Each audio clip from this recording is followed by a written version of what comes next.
हाँ जी, स्वागत है जी ਤੁਹਾਡਾ ਸਾਰਿਆਂ ਦਾ ਸਾਡੇ YouTube channel exam study with job alert ਤੇ। So master cadre SST social study ਅਗਲੇ ਨਵੇਂ MCQ ਪ੍ਰਸ਼ਨ ਉੱਤਰ ਅਗਲਾ ਨਵਾਂ ਭਾਗ ਲੈ ਕੇ ਆਏ ਹਾਂ। ਸੋ ਜਿਨ੍ਹਾਂ ਨੇ ਹਾਲੇ ਤੱਕ ਪਹਿਲਾਂ ਵਾਲੇ ਭਾਗ ਰੀਡ ਨਹੀਂ ਕੀਤੇ ਤਾਂ ਚੈਨਲ ਦੀ ਪਲੇਲਿਸਟ ਵਿੱਚ ਜਾ ਕੇ ਜਾਂ ਫਿਰ ਵੀਡੀਓ ਦੀ ਡਿਸਕ੍ਰਿਪਸ਼ਨ ਦੇ ਵਿੱਚ ਜਾ ਕੇ ਰੀਡ ਕਰ ਸਕਦੇ ਹੋ। 8 ਭਾਗ ਇਸ ਤੋਂ ਪਹਿਲਾਂ ਤੁਹਾਨੂੰ ਪ੍ਰੋਵਾਈਡ ਰੈਡੀ ਕਰ ਦਿੱਤੇ ਗਏ ਨੇ। ਸੋ ਇਸ਼ਤਿਹਾਰ ਜਿਵੇਂ ਆਪਾਂ ਨੂੰ ਸਾਰਿਆਂ ਨੂੰ ਪਤਾ ਹੈ ਮਾਸਟਰ ਕੇਡਰ ਵੈਕੈਂਸੀ ਨੂੰ ਲੈ ਕੇ ਅਖਬਾਰਾਂ ਦੇ ਵਿੱਚ ਤਾਂ ਆ ਚੁੱਕੇ ਹੈ, ਪਰ ਆਫੀਸ਼ੀਅਲ ਨੋਟੀਫਿਕੇਸ਼ਨ ਆਊਟ ਹਾਲੇ ਨਹੀਂ ਹੋਇਆ।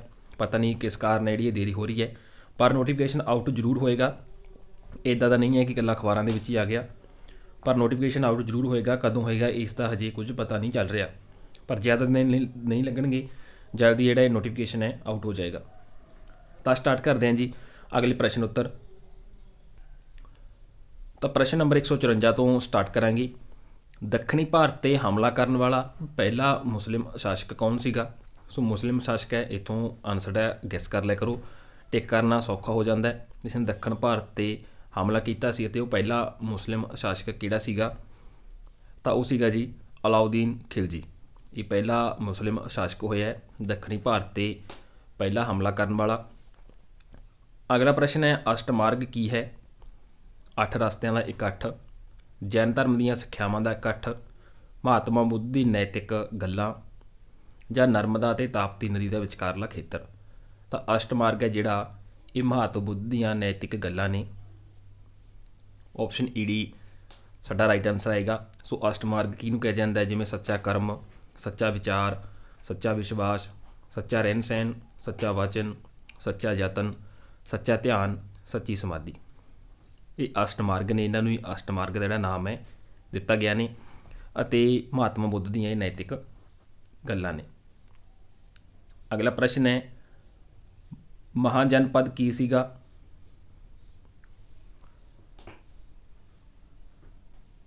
ਲక్ష్ਮੀ ਵੰਸ਼ ਦੇ ਮੰਤਰੀਆਂ ਦਾ ਗਰੁੱਪ, ਤਾਕਤਵਰ 16 ਰਾਜਾਂ ਦਾ ਗਰੁੱਪ, ਉੱਤਰ ਵੈਦਿਕ ਕਾਲ ਵਿੱਚ ਰਾਜੇ ਨੂੰ ਦਿੱਤੀ ਜਾਣ ਵਾਲੀ ਉਪਾਧੀ, ਜਾਂ ਉਪਰੋਕਤ ਵਿੱਚੋਂ ਕੋਈ ਨਹੀਂ।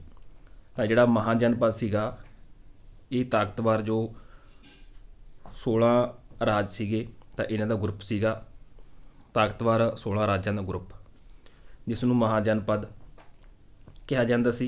ਸੋ ਇਸ ਤੋਂ ਇਲਾਵਾ ਉੱਤਰੀ ਭਾਰਤ ਦੇ ਵਿੱਚ 600 ਈਸਵੀ ਪੂਰਵ ਦੇ ਕਰੀਬ ਕਈ ਗਣਤੰਤਰ ਅਤੇ ਰਾਜਤੰਤਰ ਇਹਨਾਂ ਰਾਜਾਂ ਦੀ ਜਿਹੜੀ ਸਥਾਪਨਾ ਹੋਈ ਸੀ। ਸੋ ਇਹਨਾਂ ਨੂੰ ਇਹ ਜਿਹੜਾ ਮਹਾਜਨਪਦ ਕਿਹਾ ਜਾਂਦਾ ਹੈ। ਕਈ ਵਾਰ ਇਹ ਪੁੱਛ ਲਿਆ ਜਾਂਦਾ ਹੈ ਕਿ ਇਹਨਾਂ ਰਾਜਾਂ ਦੀ ਜਿਹੜੀ ਸਥਾਪਨਾ ਕਦੋਂ ਹੋਈ ਸੀ? ਤਾਂ ਉੱਤਰੀ ਭਾਰਤ 'ਚ ਹੋਈ ਸੀ ਲਗਭਗ 600 ਈਸਵੀ ਪੂਰਵ, ਇਸ ਦੇ ਕਰੀਬ ਮੰਨਿਆ ਜਾਂਦਾ ਹੈ। ਇਹ ਪੱਕਾ ਨਹੀਂ ਹੈ, ਇਸ ਦੇ ਕਰੀਬ ਮੰਨਿਆ ਜਾਂਦਾ ਹੈ। ਸੋ ਬੁੱਧ ਅਤੇ ਜੈਨ ਸਾਹਿਤ ਵਿੱਚ ਇਹਨਾਂ ਦੀ ਗਿਣਤੀ ਹੈ ਜਿਹੜੀ ਉਹ 16 ਦੱਸੀ ਗਈ ਹੈ। ਸੋ ਇਸ ਤੋਂ ਇਲਾਵਾ ਇਹਨਾਂ ਦੇ ਆਪਸ ਦੇ ਵਿੱਚ ਸੰਬੰਧ ਜਿਹੜੇ ਵਿਆਹ ਅਤੇ ਲੜਾਈ ਦੇ ਹੁੰਦੇ ਸੀ, ਜਾਂ ਤਾਂ ਲੜਾਈ ਕਰਕੇ ਆਪਸ ਸੰਬੰਧ ਸੀ ਇਹ, ਜਾਂ ਫਿਰ ਵਿਆਹ ਕਾਰਨ।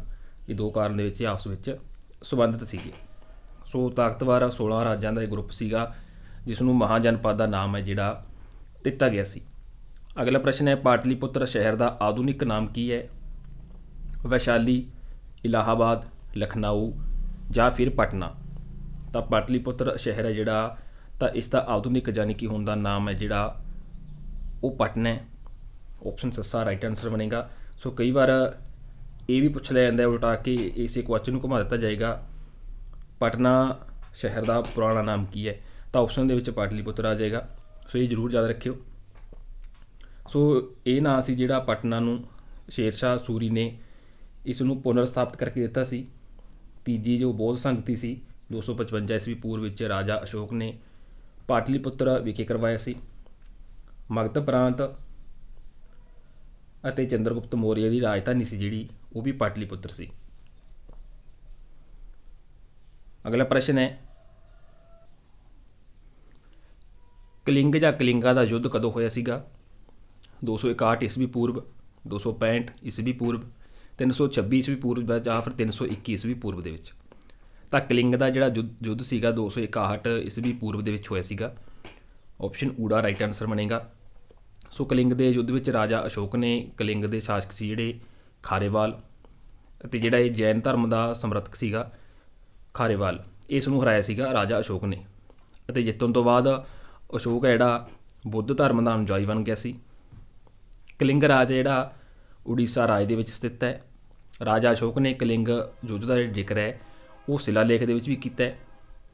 ਅਤੇ ਜੋ ਰਾਜ ਤਰੰਗਿਣੀ ਰਚਨਾ ਹੈ ਕਲਹਨ ਦੀ ਹੈ ਉਸ ਵਿੱਚ ਵੀ ਇਸ ਯੁੱਧ ਦਾ ਜਿਹੜਾ ਜ਼ਿਕਰ ਹੈ ਉਹ ਕੀਤਾ ਗਿਆ। ਸੋ ਕਲਿੰਗ ਦਾ ਯੁੱਧ ਹੈ ਜਿਹੜਾ 261 ਈਸਵੀ ਪੂਰਵ ਦੇ ਵਿੱਚ ਹੋਇਆ ਸੀਗਾ। ਰਾਜਾ ਅਸ਼ੋਕ ਅਤੇ ਕਲਿੰਗ ਦਾ ਜਿਹੜਾ ਸ਼ਾਸਕ ਸੀ ਖਾਰੇਵਾਲ, ਅਤੇ ਖਾਰੇਵਾਲ ਜੈਨ ਧਰਮ ਦਾ ਸਮਰਥਕ ਸੀਗਾ। ਇਹਦੇ ਵਿੱਚ ਅਸ਼ੋਕ ਜਿੱਤਿਆ ਸੀਗਾ ਅਤੇ ਖਾਰੇਵਾਲ ਹਾਰ ਗਿਆ ਸੀ। ਇਸ ਯੁੱਧ ਤੋਂ ਬਾਅਦ ਹੀ ਜਿਹੜਾ ਰਾਜੇ ਅਸ਼ੋਕ ਨੇ ਬੁੱਧ ਧਰਮ ਅਪਣਾਇਆ ਸੀ, ਬੁੱਧ ਧਰਮ ਦਾ ਅਨੁਯਾਈ ਹੈ ਜਿਹੜਾ ਉਹ ਬਣ ਗਿਆ ਸੀ। ਸੋ ਅੱਗੇ ਸਾਇੰਸ ਦਾ ਕੁਐਸਚਨ ਹੈ, ਇਹ ਛੱਡ ਦਿਓ। ਮਾਸਜ ਦੀ ਤੀਲੀ ਦੀ ਨੋਕ ਹੈ ਜਿਹੜੀ ਬਣੀ ਹੁੰਦੀ ਹੈ ਕਿਸ ਨਾਲ ਬਣੀ ਹੁੰਦੀ ਹੈ? ਸਫੇਦ ਫਾਸਫੋਰਸ ਪੈਟਾਕਸਾਈਡ ਜਾਂ ਕੋਈ ਨਹੀਂ, ਜਾਂ ਫਿਰ ਲਾਲ ਫਾਸਫੋਰਸ ਨਾਲ। ਤਾਂ ਇਹ ਬਣੀ ਹੁੰਦੀ ਹੈ ਜੀ ਲਾਲ ਫਾਸਫੋਰਸ ਨਾਲ। ਜੋ ਮਾਚਿਸ ਦੀ ਤੀਲੀ ਹੈ ਇਹਦਾ ਫਰੰਟ ਹੁੰਦਾ ਜਿਹੜਾ ਉਹ ਲਾਲ ਫਾਸਫੋਰਸ ਨਾਲ ਬਣਿਆ ਹੁੰਦਾ। ਵਾਯੂਮੰਡਲ ਵਿੱਚ ਸਭ ਤੋਂ ਵੱਧ ਪਾਈ ਜਾਣ ਵਾਲੀ ਕਿਰਿਆ ਗੈਸ ਕਿਹੜੀ ਹੈ? ਤਾਂ ਇਹ ਗੈਸ ਹੈ ਜੀ ਆਰਗਨ। ਸੋ ਕੁਝ ਕੁਐਸਚਨ ਇਹ ਸਾਇੰਸ ਦੇ ਵੀ ਨੇ, ਅਗਰ ਕੋਈ ਸਾਇੰਸ ਵਾਲਾ ਹੈ ਤਾਂ ਕਈ ਵਾਰ ਇਹ SST ਦੇ ਵਿੱਚ ਵੀ ਨੋਰਮਲ ਜਿਹੇ ਕੁਐਸਚਨ ਕਰਕੇ ਪਾ ਦਿੱਤੇ ਜਾਂਦੇ ਆ। ਹਵਾਈ ਜਹਾਜ਼ਾਂ ਦੀ ਟਾਇਰਾਂ ਦੇ ਵਿੱਚ ਕਿਹੜੀ ਗੈਸ ਹੈ ਜਿਹੜੀ ਭਰੀ ਜਾਂਦੀ ਹੈ? ਹੀਲੀਅਮ, ਹਾਈਡਰੋਜਨ, ਨਾਈਟ੍ਰੋਜਨ ਜਾਂ ਫਿਰ ਨੀਲੋਨ। ਤਾਂ ਹਵਾਈ ਜਹਾਜ਼ਾਂ ਦੇ ਟਾਇਰਾਂ ਦੇ ਵਿੱਚ ਜਿਹੜਾ ਹੀਲੀਅਮ ਗੈਸ ਹੈ ਜਿਹੜੀ ਉਹ ਭਰੀ ਜਾਂਦੀ ਹੈ। ਇਸ ਦਾ ਕਾਰਨ ਹੁੰਦਾ ਕਿਉਂਕਿ ਇਹ ਗੈਸ ਹੈ ਜਿਹੜੀ ਹਲਕੀ ਹੁੰਦੀ ਹੈ। ਹੀਲੀਅਮ ਅਤੇ ਆਕਸੀਜਨ ਗੈਸ ਦਾ ਮਿਸ਼ਰਣ ਹੈ ਜਿਹੜਾ ਡੂੰਘੇ ਸਮੁੰਦਰਾਂ ਦੇ ਵਿੱਚ ਹਵਾ ਲੈਣ ਲਈ ਜੋ ਗੋਤਾਖੋਰ ਹੁੰਦੇ ਨੇ ਤਾਂ ਉਹ ਵੀ ਪ੍ਰਯੋਗ ਕਰਦੇ ਨੇ।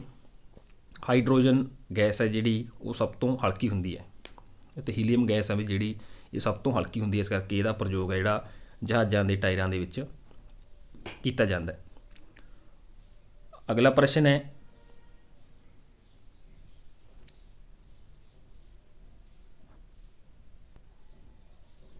ਰਾਸ਼ਟਰੀ ਯੁਵਾ ਦਿਵਸ ਮਨਾਇਆ ਜਾਂਦਾ ਹੈ ਕਿਸ ਦੇ ਨਾਮ 'ਤੇ? ਰਾਸ਼ਟਰੀ ਯੁਵਾ ਦਿਵਸ ਹੈ ਜਿਹੜਾ ਮਨਾਇਆ ਜਾਂਦਾ ਹੈ ਰਾਜੀਵ ਗਾਂਧੀ, ਸਰਦਾਰ ਭਗਤ ਸਿੰਘ, ਸੁਵਾਮੀ ਵਿਵੇਕਾਨੰਦ ਜਾਂ ਫਿਰ ਮਹਾਤਮਾ ਗਾਂਧੀ। ਤਾਂ ਰਾਸ਼ਟਰੀ ਯੁਵਾ ਦਿਵਸ ਹੈ ਜਿਹੜਾ ਸੁਵਾਮੀ ਵਿਵੇਕਾਨੰਦ ਦੇ ਨਾਮ ਜੀ 'ਤੇ ਮਨਾਇਆ ਜਾਂਦਾ ਹੈ। ਸੁਵਾਮੀ ਵਿਵੇਕਾਨੰਦ ਦਾ ਜਨਮ ਜਿਹੜਾ 12 ਜਨਵਰੀ 1863 ਦੇ ਵਿੱਚ ਹੋਇਆ ਸੀ। ਇਹਨਾਂ ਨੇ ਜਿਹੜਾ ਨਵ ਭਾਰਤ ਨਿਰਮਾਣ ਦੇ ਵਿੱਚ ਅਹਿਮ ਰੋਲ ਅਦਾ ਕਰਕੇ 1984 ਤੋਂ ਹਰ 12 ਜਨਵਰੀ ਨੂੰ ਜਿਹੜਾ ਰਾਸ਼ਟਰੀ ਯੁਵਾ ਦਿਵਸ ਦੇ ਰੂਪ ਵਿੱਚ ਮਨਾਉਣ ਦਾ ਜਿਹੜਾ ਫੈਸਲਾ ਕੀਤਾ ਗਿਆ ਸੀਗਾ। ਸੋ ਇਸ ਕਰਕੇ ਜਿਹੜਾ ਰਾਸ਼ਟਰੀ ਯੁਵਾ ਦਿਵਸ ਹੈ ਜਿਹੜਾ ਉਹ ਮਨਾਇਆ ਜਾਂਦਾ ਹੈ। ਸੋ ਇਹਦੀ ਸਟਾਰਟਿੰਗ ਸੀ ਜਿਹੜੀ 1984 ਤੋਂ ਹੋਈ ਸੀ ਅਤੇ ਹਰ 12 ਜਨਵਰੀ ਨੂੰ ਰਾਸ਼ਟਰੀ ਯੁਵਾ ਦਿਵਸ ਹੈ ਜਿਹੜਾ ਮਨਾਇਆ ਜਾਂਦਾ ਹੈ। ਅਕਸਰ ਦਿਨਾਂ ਦੇ ਨਾਂ 'ਤੇ, ਦਿਵਸ ਦੇ ਨਾਂ 'ਤੇ ਕੋਈ ਵੀ ਐਗਜ਼ਾਮ ਤੁਸੀਂ ਦੇਣ ਜਾ ਰਹੇ ਹੋ ਤਾਂ ਉਹਦੇ ਵਿੱਚ 1-2 ਕੁਐਸਚਨ ਪੁੱਛੇ ਜਾਣਗੇ। ਅਗਲਾ ਪ੍ਰਸ਼ਨ ਹੈ, ਰਾਸ਼ਟਰੀ ਵਿਰਾਸਤ ਪਸ਼ੂ ਕਿਹੜਾ ਹੈ? ਹਾਥੀ, ਚੀਤਾ, ਸ਼ੇਰ ਜਾਂ ਫਿਰ ਕੋਈ ਨਹੀਂ। ਤਾਂ ਰਾਸ਼ਟਰੀ ਵਿਰਾਸਤ ਪਸ਼ੂ ਹੈ ਜਿਹੜਾ ਉਹ ਹਾਥੀ ਹੈ। ਆਪਸ਼ਨ ਊ ਦਾ ਰਾਈਟ ਆਨਸਰ ਬਣੇਗਾ। 2010 ਦੇ ਵਿੱਚ ਜਿਹੜਾ ਕੇਂਦਰੀ ਵਣ ਅਤੇ ਵਾਤਾਵਰਨ ਵਿਭਾਗ ਨੇ ਹਾਥੀਆਂ ਦੀ ਸੁਰੱਖਿਆ ਲਈ ਹਾਥੀ ਨੂੰ ਭਾਰਤ ਦਾ ਜਿਹੜਾ ਰਾਸ਼ਟਰੀ ਵਿਰਾਸਤ ਪਸ਼ੂ ਹੈ ਜਿਹੜਾ ਘੋਸ਼ਿਤ ਕੀਤਾ ਸੀ ਅਤੇ ਹਾਥੀ ਮੇਰਾ ਸਾਥੀ ਨਾਮਕ ਜਿਹੜਾ ਅਭਿਆਨ ਵੀ ਸ਼ੁਰੂ ਕੀਤਾ ਸੀ। ਇਸ 'ਤੇ ਫਿਲਮ ਵੀ ਆਈ ਹੋਈ ਹੈ ਹਾਥੀ ਮੇਰਾ ਸਾਥੀ। ਸੋ 2010 ਦੇ ਵਿੱਚ ਇਹ ਕੀਤਾ ਗਿਆ ਸੀਗਾ, ਸਟਾਰਟ ਕੀਤਾ ਗਿਆ ਸੀ ਅਤੇ ਹਾਥੀ ਨੂੰ ਜਿਹੜਾ ਰਾਸ਼ਟਰੀ ਵਿਰਾਸਤ ਪਸ਼ੂ ਜਿਹੜਾ ਘੋਸ਼ਿਤ ਕੀਤਾ ਗਿਆ ਸੀ। ਤਾਂ ਇਹ ਡੇਟ ਈਅਰ ਜ਼ਰੂਰ ਯਾਦ ਰੱਖ ਲਿਓ, 2010 ਦੇ ਵਿੱਚ। ਅਗਲਾ ਪ੍ਰਸ਼ਨ ਹੈ, ਕਿਹੜੀ ਨਦੀ ਹੈ ਜਿਹੜੀ ਡੈਲਟਾ ਨਹੀਂ ਬਣਾਉਂਦੀ? ਕਾਵੇਰੀ, ਮਹਾਨਦੀ, ਤਾਪਤੀ ਜਾਂ ਫਿਰ ਗੋਦਾਵਰੀ। ਤਾਂ ਇਹ ਨਦੀ ਹੈ ਜੀ ਤਾਪਤੀ, ਆਪਸ਼ਨ ਈ ਡੀ, ਜਿਹੜੀ ਡੈਲਟਾ ਨਹੀਂ ਬਣਾਉਂਦੀ ਕਿਉਂਕਿ ਤਾਪਤੀ ਨਦੀ ਦੇ ਪਾਣੀ ਦਾ ਵਹਾਅ ਜਿਹੜਾ ਉਹ ਤੇਜ਼ ਹੁੰਦਾ ਹੈ, ਇਸ ਕਰਕੇ ਇਹ ਡੈਲਟਾ ਨਹੀਂ ਬਣਾਉਂਦੀ। ਜਿਹੜੀ ਨਦੀ ਦਾ ਪਾਣੀ ਦਾ ਵਹਾਅ ਘੱਟ ਤੇਜ਼ ਹੁੰਦਾ ਹੈ ਉਹ ਨਦੀਆਂ ਡੈਲਟਾ ਬਣਾਉਂਦੀਆਂ ਨੇ। ਇਹ ਕਾਰਨ ਹੈ ਕਿ ਤਾਪਤੀ ਨਦੀ ਹੈ ਜਿਹੜੀ ਇਹ ਡੈਲਟਾ ਨਹੀਂ ਬਣਾਉਂਦੀ ਕਿਉਂਕਿ ਪਾਣੀ ਦਾ ਵਹਾਅ ਬਹੁਤ ਜ਼ਿਆਦਾ ਤੇਜ਼ ਹੁੰਦਾ ਹੈ।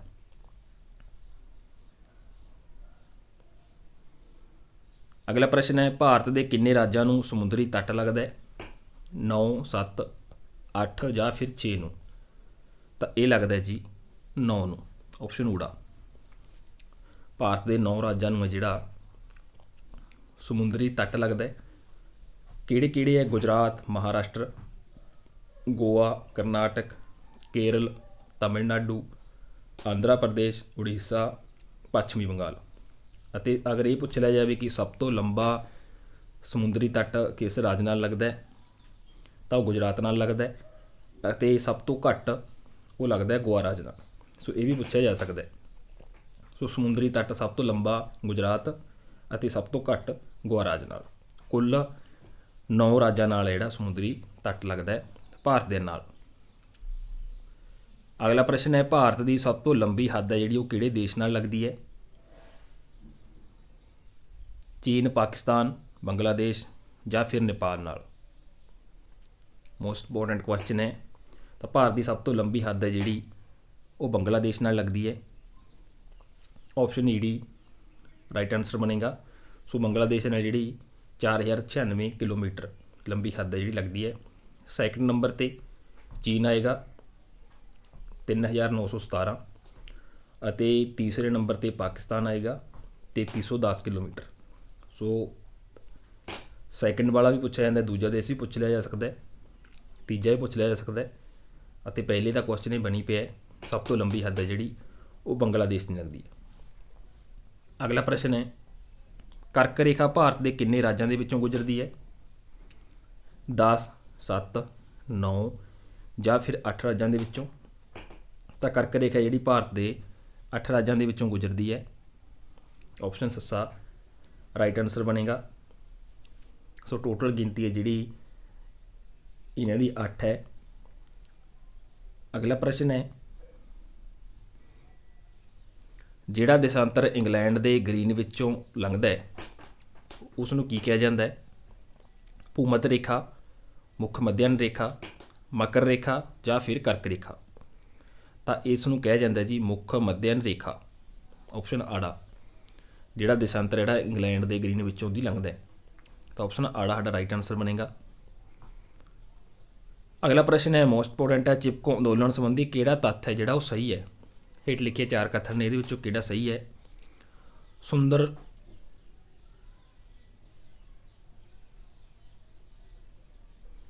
ਸੁੰਦਰ ਲਾਲ ਬਹੁਗੁਣਾ ਸੰਸਥਾਪਕ ਸੀ। ਇਸ ਦੇ ਕਾਰਜਕਰਤਾ ਦਰੱਖਤਾਂ ਨਾਲ ਚਿਪਕ ਜਾਂਦੇ ਸਨ। ਇਸ ਦਾ ਸੰਬੰਧ ਉੱਤਰਾਖੰਡ ਪ੍ਰਦੇਸ਼ ਨਾਲ ਸੀ ਜਾਂ ਫਿਰ ਉਪਰੋਕਤ ਸਾਰੇ। ਤਾਂ ਇਹਦਾ ਜਿਹੜਾ ਰਾਈਟ ਆਨਸਰ ਬਣੇਗਾ ਉਪਰੋਕਤ ਸਾਰੇ ਬਣੇਗਾ। ਤਿੰਨੋਂ ਕਥਨ ਸਹੀ ਨੇ। ਸੁੰਦਰ ਲਾਲ ਇਸ ਦੇ ਸੰਸਥਾਪਕ ਸੀਗੇ ਅਤੇ ਇਹਦੇ ਜੋ ਕਾਰਜਕਰਤਾ ਸੀ, ਕੰਮ ਕਰਦੇ ਸੀ, ਤਾਂ ਉਹ ਦਰੱਖਤਾਂ ਨਾਲ ਚਿਪਕ ਜਾਂਦੇ ਸੀ, ਦਰੱਖਤਾਂ ਨੂੰ ਕੱਟਣ ਨਹੀਂ ਦਿੰਦੇ ਸੀਗੇ। ਇਹਦਾ ਸੰਬੰਧ ਉੱਤਰਾਖੰਡ ਪ੍ਰਦੇਸ਼ ਨਾਲ ਸੀਗਾ। ਤਾਂ ਆਪਸ਼ਨ ਸਾਰੇ ਰਾਈਟ ਆਨਸਰ ਆਏਗਾ। ਅਗਲਾ ਪ੍ਰਸ਼ਨ ਹੈ, ਸ਼ਿਵਾ ਜੀ ਦੇ ਗੁਰੂ ਦਾ ਨਾਂ ਕੀ ਸੀਗਾ? ਜੀਜਾਬਾਈ, ਰਾਮਦੇਵ, ਦਾਦਾ ਕੌਂਡਦੇਵ ਜਾਂ ਫਿਰ ਸੰਤ ਕਬੀਰ। ਤਾਂ ਸ਼ਿਵਾ ਜੀ ਦੇ ਗੁਰੂ ਦਾ ਨਾਮ ਸੀ ਜਿਹੜਾ ਉਹ ਰਾਮਦਾਸ ਸੀਗਾ। ਆਪਸ਼ਨ ਆੜਾ ਰਾਈਟ ਆਨਸਰ ਹੋਏਗਾ। ਸੋ ਸ਼ਿਵਾ ਜੀ ਦਾ ਜਨਮ ਤੇ ਅਗਰ ਪੁੱਛਿਆ ਜਾਂਦਾ ਹੈ 1627 ਈਸਵੀ ਵਿੱਚ ਸ਼ਿਵਨੇਰ ਕਿਲੇ ਵਿੱਚ ਹੋਇਆ ਸੀ ਅਤੇ ਪਿਤਾ ਦਾ ਨਾਮ ਸਾਹਜੀ ਭੋਸਲੇ ਸੀ, ਮਾਤਾ ਜੀਜਾਬਾਈ ਸੀ ਅਤੇ ਦਾਦਾ ਅਤੇ ਸਰਪ੍ਰਸਤ ਜਿਹੜੇ ਇਹਨਾਂ ਦੇ ਉਹ ਕੌਂਡਦੇਵ ਸੀਗੇ। ਸੋ ਇਹ ਦੋਨੋਂ ਆਪਸ਼ਨਾਂ 'ਚ ਪਏ ਨੇ। ਅਤੇ ਗੁਰੂ ਰਾਮਦਾਸ ਜੀ ਇਹ ਕੁਐਸਚਨ ਹੋ ਗਿਆ ਅਤੇ ਇਹਨਾਂ ਦਾ ਤਿਲਕ ਸੀ ਜਿਹੜਾ 1674 ਈਸਵੀ ਵਿੱਚ ਰਾਏਗੜ੍ਹ ਵਿਖੇ ਹੋਇਆ ਸੀਗਾ। ਅਗਲਾ ਪ੍ਰਸ਼ਨ ਹੈ, ਸੂਰਜੀ ਪਰਿਵਾਰ ਦਾ ਸਭ ਤੋਂ ਗਰਮ ਗ੍ਰਹਿ ਕਿਹੜਾ ਹੈ? ਬੁੱਧ, ਧਰਤੀ, ਅਰੁਣ ਜਾਂ ਫਿਰ ਵਰੁਣ। ਤਾਂ ਸੂਰਜੀ ਪਰਿਵਾਰ ਦਾ ਸਭ ਤੋਂ ਗਰਮ ਗ੍ਰਹਿ ਜਿਹੜਾ ਉਹ ਬੁੱਧ ਹੈ। ਆਪਸ਼ਨ ਊੜਾ ਰਾਈਟ ਆਨਸਰ ਆਏਗਾ। ਬੁੱਧ ਗ੍ਰਹਿ ਜਿਹੜਾ ਸੂਰਜ ਦੇ ਸਭ ਤੋਂ ਨੇੜੇ ਗ੍ਰਹਿ ਹੈ, ਜਿਸ ਕਰਕੇ ਗਰਮ ਹੈ।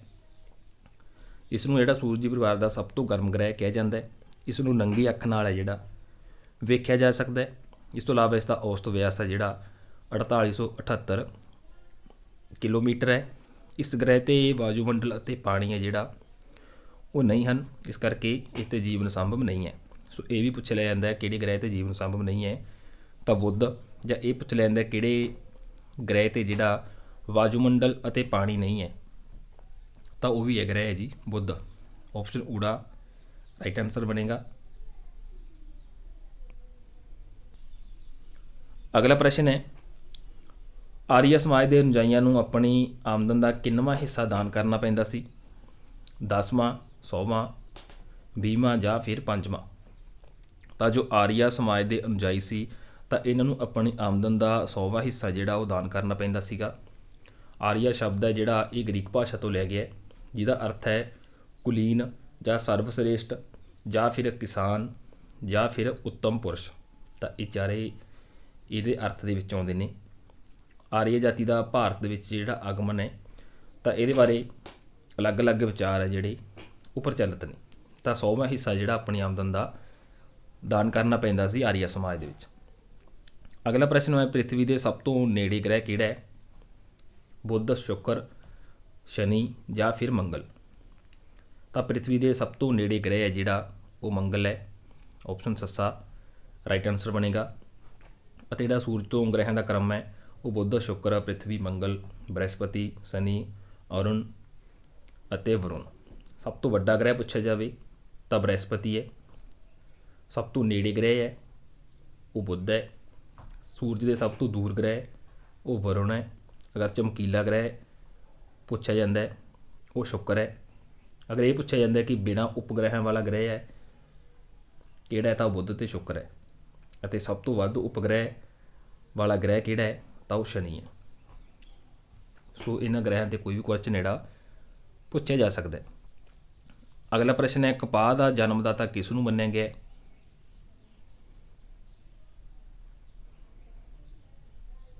ਭਾਰਤ, ਚੀਨ, ਇਟਲੀ ਜਾਂ ਫਿਰ ਇਰਾਕ ਨੂੰ। ਤਾਂ ਇਹ ਮੰਨਿਆ ਗਿਆ ਜੀ ਭਾਰਤ ਨੂੰ। ਆਪਸ਼ਨ ਊੜਾ ਕਪਾਹ ਦਾ ਜਨਮਦਾਤਾ ਇਸ ਭਾਰਤ ਦੇਸ਼ ਨੂੰ ਜਿਹੜਾ ਮੰਨਿਆ ਗਿਆ, ਕਿਉਂਕਿ ਸਿੰਧੂ ਘਾਟੀ ਸੱਭਿਅਤਾ ਜਿਹੜੀ ਤਾਂ ਇਹਦੇ ਵਿੱਚ ਕਪਾਹ ਦੇ ਅਵਸ਼ੇਸ਼ ਮਿਲੇ ਸੀਗੇ। ਕਪਾਹ ਨੂੰ ਯੂਨਾਨੀ ਸੀ ਜਿਹੜੇ ਉਹ ਸਿੰਡੋਨ ਕਹਿੰਦੇ ਸੀ। ਹੜੱਪਾ ਨਿਵਾਸੀ ਸੀ ਜਿਹੜੇ ਉਹ ਸੂਤੀ ਕੱਪੜਿਆਂ ਦਾ ਇਸਤੇਮਾਲ ਕਰਦੇ ਸੀ। ਇਸ ਤੋਂ ਇਲਾਵਾ ਕਪਾਹ ਨੂੰ ਜਿਹੜਾ ਚਿੱਟਾ ਸੋਨਾ ਵੀ ਕਿਹਾ ਜਾਂਦਾ ਹੈ। ਗੰਨੇ ਦਾ ਜਨਮਦਾਤਾ ਵੀ ਭਾਰਤ ਨੂੰ ਮੰਨਿਆ ਜਾਂਦਾ ਹੈ। ਅਗਰ ਚਾਵਲ ਪੁੱਛ ਲਿਆ ਜਾਵੇ ਤਾਂ ਇਹ ਭਾਰਤ ਨਹੀਂ ਹੈ, ਤਾਂ ਚਾਵਲ ਹੈ ਜਿਹੜਾ ਉਹ ਚੀਨ ਦੀ ਪੈਦਾਇਸ਼ ਹੈ। ਸੋ ਕਪਾਹ ਦਾ ਜਨਮਦਾਤਾ ਭਾਰਤ ਦੇਸ਼ ਹੈ। ਸੋ ਦੋਸਤੋ, ਇਹ ਅਗਲੇ ਭਾਗ ਦੇ ਅਗਲੇ ਮੋਸਟ ਇੰਪੋਰਟੈਂਟ ਕੁਐਸਚਨ ਸੀਗੇ। ਵੀਡੀਓ ਚੰਗੀ ਲੱਗੇ ਲਾਈਕ, ਕਮੈਂਟ ਅਤੇ ਅੱਗੇ ਸ਼ੇਅਰ ਜ਼ਰੂਰ ਕਰਦਿਆ ਕਰੋ। ਬਾਕੀ PDF ਨੋਟਿਸ ਤੁਸੀਂ ਡਾਊਨਲੋਡ ਕਰਨਾ ਚਾਹੁੰਦੇ ਹੋ ਤਾਂ ਸਾਈਟ ਦਾ ਲਿੰਕ ਵੀਡੀਓ ਦੀ ਡਿਸਕ੍ਰਿਪਸ਼ਨ ਦੇ ਵਿੱਚ ਦਿੱਤਾ ਹੋਇਆ। ਸਾਈਟ ਓਪਨ ਕਰ ਲਿਓ। ਜਿਸ ਵੀ ਟੌਪਿਕ ਦੇ ਹਿਸਾਬ ਨਾਲ, ਸਬਜੈਕਟ ਦੇ ਹਿਸਾਬ ਨਾਲ ਤੁਹਾਨੂੰ PDF ਨੋਟਿਸ ਜਿਹੜੇ ਚਾਹੀਦੇ ਨੇ ਤਾਂ ਉੱਥੋਂ ਡਾਊਨਲੋਡ ਕਰ ਸਕੋਗੇ, ਤੁਹਾਨੂੰ ਆਪਸ਼ਨ ਮਿਲ ਜਾਏਗੀ। ਸੋ ਕੰਟੀਨਿਊ ਕਲਾਸਾਂ ਤੁਹਾਨੂੰ ਪ੍ਰੋਵਾਈਡ ਕਰਦੇ ਰਹਾਂਗੇ। ਧੰਨਵਾਦ।